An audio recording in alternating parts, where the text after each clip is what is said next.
What's up, guys, and welcome back to the shop. Today we're going to be doing a full review and install of ZZP's billet fuel logs.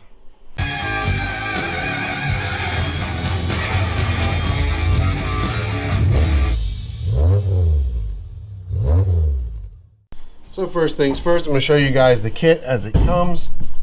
These are all the components. It comes with two of these hoses. They were nice enough to label which hose is what. This is the crossover hose. This one right here is the return hose.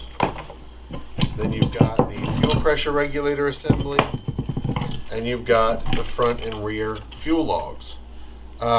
First off, they look really well made. I'm really happy with the build quality on these. But just to show you, you've got your fittings here. These are like a compression type of a fitting.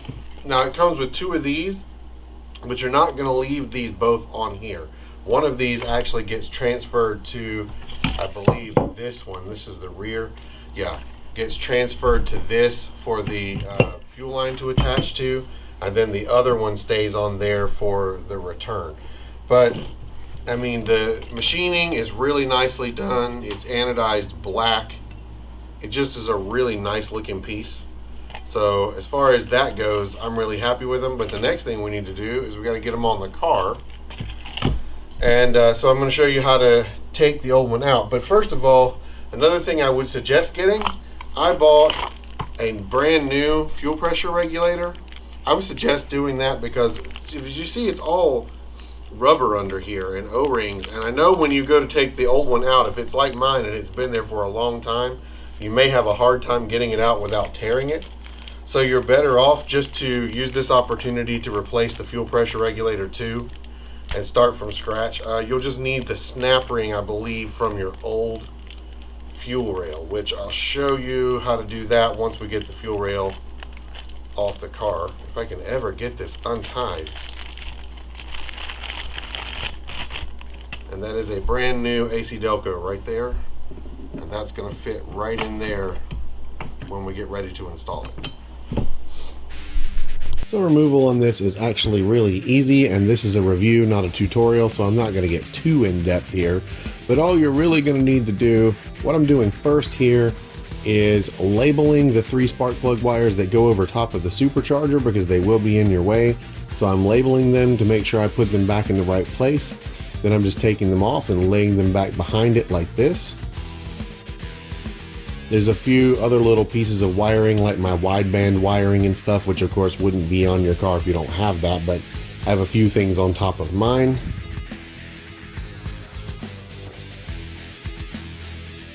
Then these fuel lines come off with this quick disconnect tool, which you can get at any auto parts store. It's literally just called the fuel line quick disconnect tool. It is a weird couple of sizes, so I had to go grab my other one. But with those out of the way, I pulled those back, and I did eventually remove that vacuum hose right there too, just to get some extra space.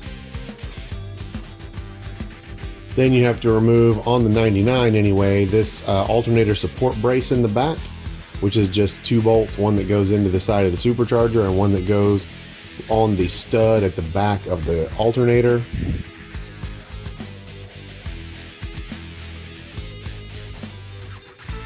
With those out, it just lifts off and out of the way.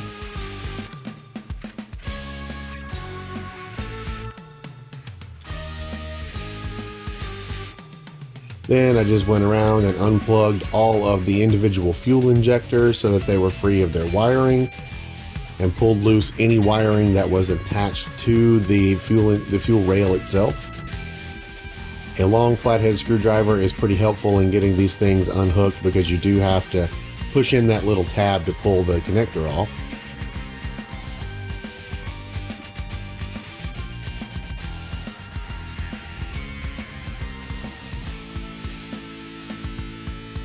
With all that out of the way, you can just shove it all back here out of the way to make some space to get the fuel rail itself out. Then the rail is just held down by 4 10mm nuts.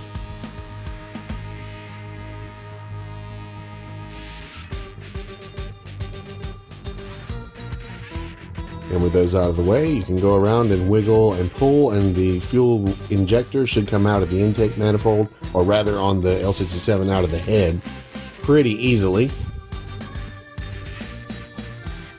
And once both sides are free, you can just sort of move it around, and it should come right out, actually. I didn't have really any trouble, but this has been off of this car not too long ago. Well, the next thing we're going to do is we're going to start laying out our stuff to go back in. The old fuel rail is off, so I've got all that in here. These are the new 42-pound fuel injectors that we're going to be installing with this. That's what they look like. They do have the same kind of plug. So these are supposed to be plug and play. I've got all those. We're going to need to get that swapped, which means I'm going to need this snap ring out of this old fuel pressure regulator.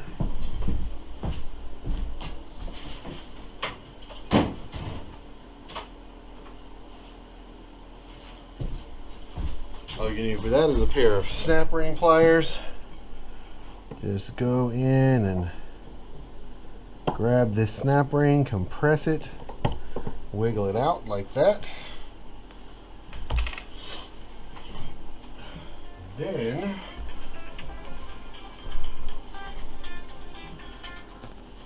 hello?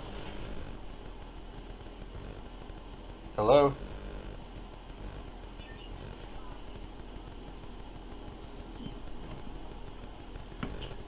Okay, that's fine. All right, thank you. Bye. Bye.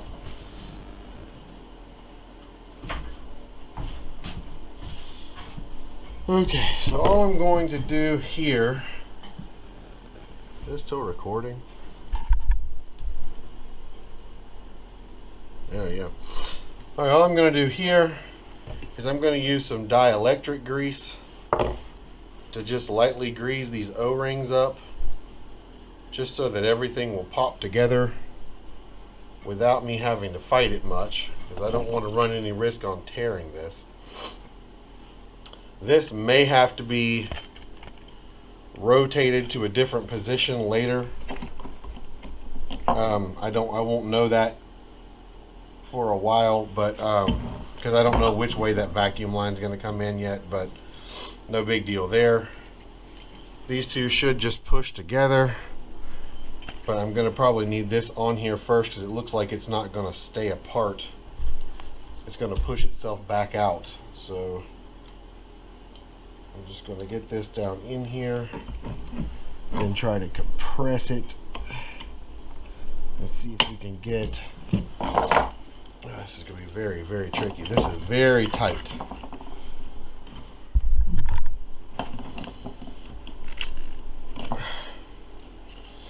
I've got it partially in there. I just don't have it pushed down enough to get this in there.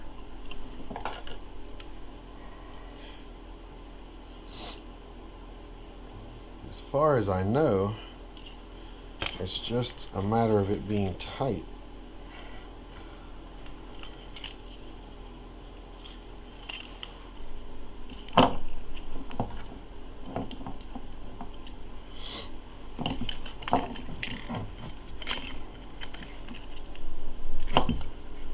I can't quite get it to go down enough to get this started. Very interesting. Let's take a look at some other stuff here.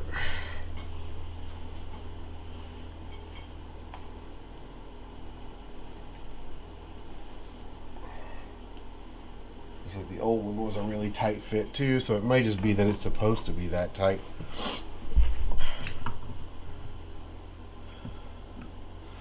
I'm just afraid that if I fight with this too much, I'm going to wind up tearing this O-ring, which I do not want to do.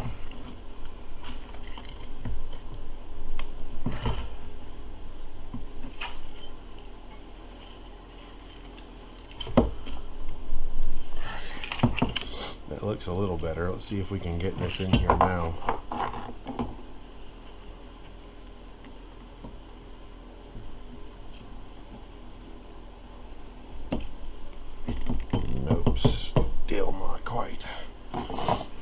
almost there, but it's not quite there yet.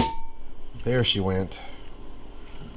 Okay, once that finally snapped in, now we should be able to just, yep, just snap ring that right in there and you're done. So that is that's that side. Then what we're going to need to do is take the feed line fitting off of this.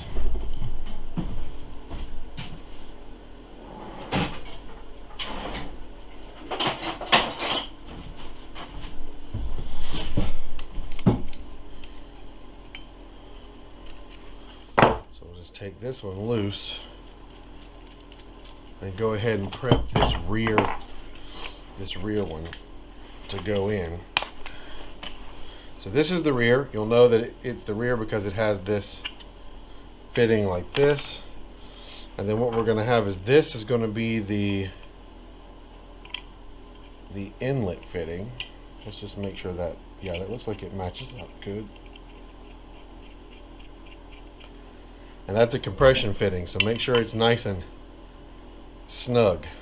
So that's going to be our inlet. Then we're going to attach the hose to go from this side to the other side. But the other thing we have to do is put the injectors in, which I think I'm going to do right now off the car, and then we'll not have to worry about doing it once we're there. I'm interested to see if these little clips from the old fuel injectors will work on the new injectors. I am not honestly sure if they will or not. Let's just try one and see what happens. Just going to lube up the O-rings a little bit to make sure that they don't pop out. And this is going to sit like this. So this needs to be to the outside like this. Wow, that is extremely tight. I don't know if that's supposed to be that tight or not, but it seems as if they don't want to fit.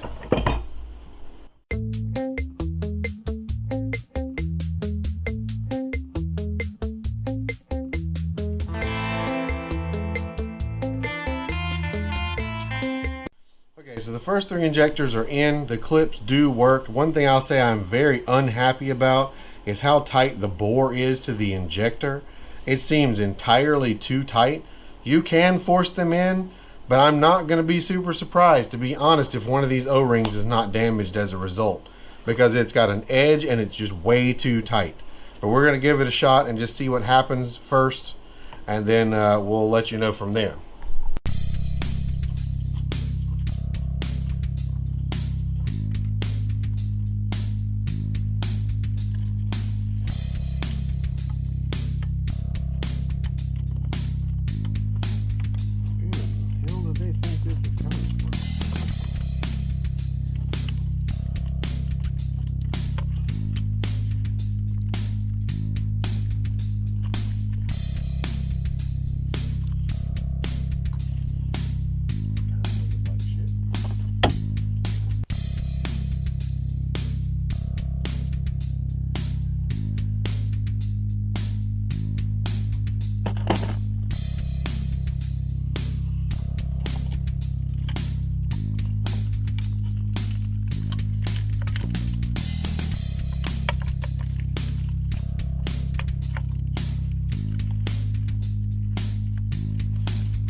So I've got this loosely mocked up here, and I just want to go over a few things I'm really not happy about.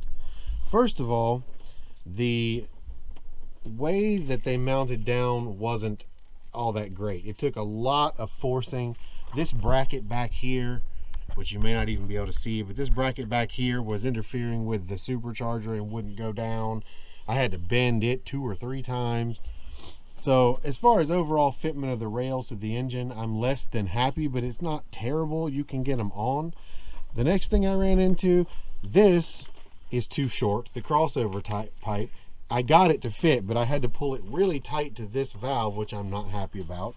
But it did work, so whatever. Now when I go intercooled, it's probably not going to fit over top of the blower. I'm going to have to probably go under it, but we'll see how that goes. Then on the other hand, the other side of this I'm not happy about is this return line is really, really long, and it doesn't really come out to a good place. I mean, as long as it is, it's going to have to be at least back here or up in this direction. And either way, neither one of these 2 lines come anywhere near where the feed's going to have to attach or where the return's going to have to attach. So I'm probably going to be looking at cutting and relocating the feed and return lines on this to make this work.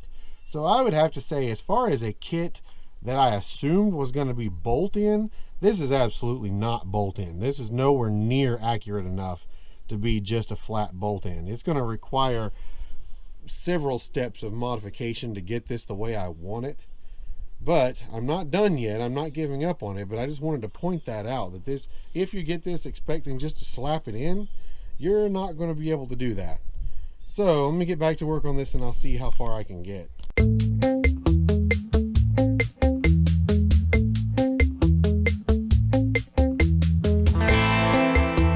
Okay, so I went off camera for a few minutes to work a few things out. Let me go over what all I've got done here, because it does work now. I mean, it's running. One thing, make sure all these connections are really tight, because I had leaks in a couple spots once I got it all together, so tighten everything a lot. This is where I wound up mounting my fuel pressure regulator for right now. Once I do the intercooler, I may change this, I'm not sure, but this is where it is for right now anyway. I ran this vacuum line over to that so it would come from the same place.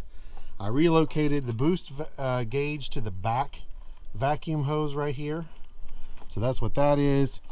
Other than that, this hose is run through here, under this bar, around here, and it meets that. Then what I had to do was I had to go buy some new ends, take my return line and shorten it and move it over here.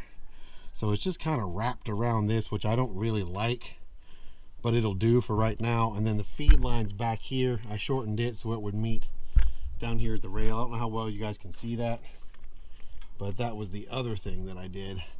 But it's all in, it works. The only other thing you have to do is go into your tune. Since I changed injector sizes, I had to go in and change it up to 42-pound injectors. You do that under the table that says flow rate versus KPA. So I did that. It will need some more tuning to really dial everything in now, but for the most part, that's there and it works. So I'm just going to test it a little bit and make sure there's no other leaks and everything, and then I should be done. The other thing I think is going to happen is once the intercooler is installed, this hose will probably go under the blower, but it's okay above it for right now. So either way, it's together and it works. So with that done, I'm finished with this until it's time to do the intercooler, which will not be today. So if I had to say there was a moral to this story, I would say for the most part what I've learned is if all you're trying to do is get your intercooler to fit, buy modified stock fuel rails instead of billet fuel rails, and it will be a lot less work. If you want the nicest looking, bestest thing there is, get the fuel logs. Just be prepared that you're going to have to do some modding to get them to fit right. But I'm out of here for right now, so please like this video, drop me a comment, let me know what you thought, or if you have any tips for next time, and make sure you subscribe to my channel. It really helps out, and I will see you guys in the next video. Thank you so much for watching, and peace.